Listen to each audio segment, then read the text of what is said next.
السلام عليكم ورحمة الله تعالى وبركاته. مرحبا بكم في قناتكم قناة سناء حنين سناء، واللي كانت مسمات سابقا قناة الأستاذة سناء حنين بروفيسور سناء.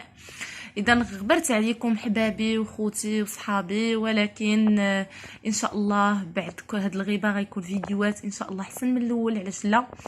اذا تحت الطلب ديالكم بغيتوني نعاود نخدم معكم بعض الدروس من مرجع مرشدي في اللغه العربيه للسنه الخامسه من التعليم الابتدائي. اذا حاولت اليوم ان شاء الله نشارك معكم بعض التمارين اللي كاينه في الصفحه 66 والصفحه 67 من هذا المرجع اللي كما كيظهر لكم العنوان ديالو، وخاصه العناوين تصريف الفعل المعتل مع الأزمنة الثلاث، وكذلك الهمزة المتوسطة فيما يخص الإملاء، وفيما يخص درس التراكيب الفعل اللازم والمتعدي.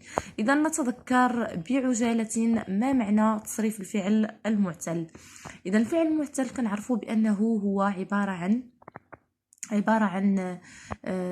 هو الفعل الذي كل حروفه الأساسية على الأقل بها حرف علة، وهو 5 أنواع. مثال: أجوف، ناقص، لفيف مقرون، ولفيف مفروق. إذا في هذا الدرس سنطبق القاعدة وننجز بعض التمارين.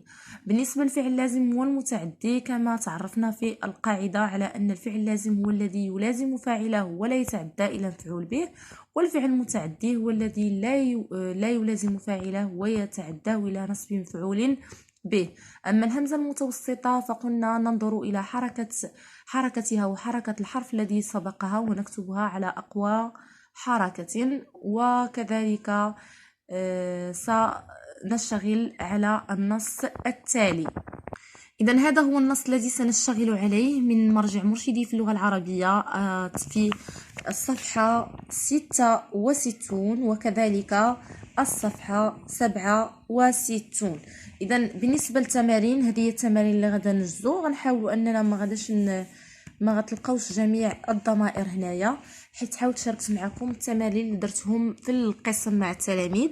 اذا سنجيب كذلك عن هذا السؤال وعن السؤال الثالث والسؤال فيما يخص الاملاء. اذا النص اللي غنشتغلوا عليه كيف ما قلت لكم هو هذا. اذا ها هو، باش يلاه تقدروا تجاوبوا على هذا السؤال غنخرجوه من خلال هذا النص. كذلك لو بغيتوني نخرج معكم الحصه الاولى خليوها ليا في التعاليق، نرجع نخدمها معكم ان شاء الله، علاش لا. اذا هذا هو النص اللي غنشتغلوا عليه. اذا ندوزو دابا نشرحوا الاسئله. الا عجبكم الفيديو ديال اليوم ما تبخلوش عليا بالضغط على زر لايك. وصلوا لي هذا الفيديو حتى ل 2000 لايك، علاش لا، يستحق ويستاهل. ماشي شي فيديو خايب، فيديو تعليمي، فيديو مفيد، وخاصكم كاع درتوه في القسم. ولا كتعجبكم المحتوى ديال القناه ديالي اللي هي قناه متنوعه ما كتختصش فقط في التعليم، ما تبخلوش ضغطوا لي على زر اشتراك اسفل الفيديو، وتبارطاجيو لي القناه مع الاهل والاصدقاء والاحباب باش توعم الفائده. وما تنساوش كنبغيكم وكنموت عليكم. اذا واصلوا معايا الفيديو حتى الاخر.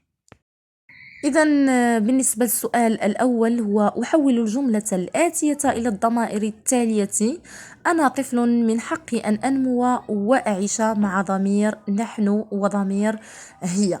وفي الكتاب طلب منكم كذلك ضمير أنتم، أنتن، وهي، وأنتما، ونحن.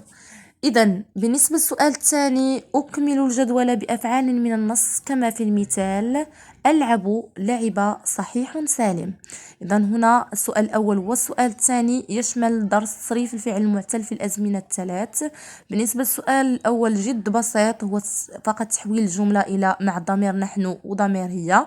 السؤال الثاني سنستخرج من النص الذي يوجد بالصفحة 66 ونخرج منه فعل وندرج ماضيه ثم نوعه، هل هو صحيح أم معتل، وهل هو ما هي أنواع الفعل المعتل وأنواع الفعل الصحيح. بالنسبة للسؤال الثالث سنميز بين الفعل اللازم والمتعدي مما يلي. إذا لدينا 4 جمل اللي هي: أتقاسم مع صديقي الأكل، يدل على قاعدة سلوكية. أتناول الطعام والشراب، سأل ياسر صديقه.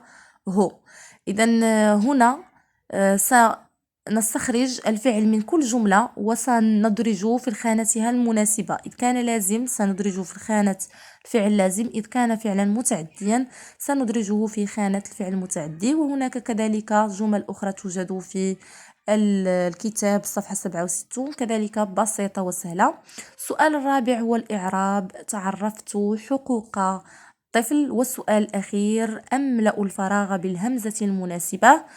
عندنا كلمات يسأل، مؤمن، سؤال، فؤاد، شؤون، مئذنة، وأخيرا شأنا. إذا حاولوا أنكم تخرجوا التمارين وسنمر التصحيح بعد قليل. إذا كنتمنى تكونوا فعلا ما غشيتوش ونجزتوا التمارين ثم بعد ذلك مريتوا للتصحيح. والتصحيح هو كالآتي. السؤال الأول سنجيب: نحن أطفال من حقنا أن ننمو ونعيش. هي طفلة من حقها أن تنمو وتعيش. إذا بالنسبة لهذا التمرين كما تلاحظون لدينا الضمير الأول هو أنا. ماذا؟ طفل. إذا مع نحن سنقول أطفال لأنها جماعة ديال المتكلم هي طفلة. كذلك لدينا الفعل أنمو والفعل أعيش. لاحظوا حركة كل واحد منهما، فهو منصوبة. علاش؟ حيث سبقته أداة نصب اللي هي أن. لذلك قلنا أن أنمو وأعيش. ومع الضمائر نفس الشيء، قلنا ننمو ونعيش، ننمو، تنمو وتعيش. السؤال الثاني: هناك الكثير من الأفعال في النص، من بينها الفعل الأول أعرف. إذا ماضي عرف. نوعه صحيح سالم لأنه لا يتضمن أي حرف من حروف العلة المجموعة في كلمة واي، لذلك نقول صحيح. وبما أنه لا يوجد به همزة ولا تضعيف نقول أنه صحيح سالم. كذلك هناك الفعل أتعلم. سنقول علم. نوعه صحيح مضاعف. صحيح لأنه خالي من حروف العلة، ومضاعف لأنه يتضمن تضعيف. أقول ماضيه قال. عفوا ماضي سنقول قلت، ولكن معليش نسيت. كان عندنا هنا نديرو، ممكن نديرو قلت ونحترموا زعما كاين نفس الضمير المصرف فيه الفعل، ممكن انكم ديروا معه هو. انا درت معه هو. اذا معتل اجواب لانه يتضمن حرف العله في الوسط. هنا عندنا الجمل كلها جمل فعليه. اتقاسم مع صديقي الاكله.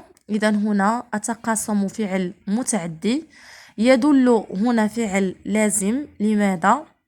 لأنه لا يوجد لدينا المفعول به. أتناول فعل متعدي. سأل كذلك فعل متعدي. إذا الأفعال المتعدية يعني لا تكتفي بالفاعل فقط، وإنما تتعداه إلى نصب مفعول به. الجملة الأولى المفعول به هي الأكلة عفوا. الجملة الثالثة طعام، وكذلك هناك الشراب. والجملة الأخيرة صديقة. بالنسبة للإعراب لدينا تعرفت حقوق الطفل. إذا تعرفت هنا فهي عبارة كما تلاحظون جملة فعلية. إذا بما أنها جملة فعلية فإنها تبتدئ طبعا بفعل. إذا كيف هو الفعل؟ فعل ماض مبني على السكون. تعرف. إذا لماذا مبني على السكون؟ لاتصاله بتاء. هنا تاء ماذا؟ تاء المتحركة.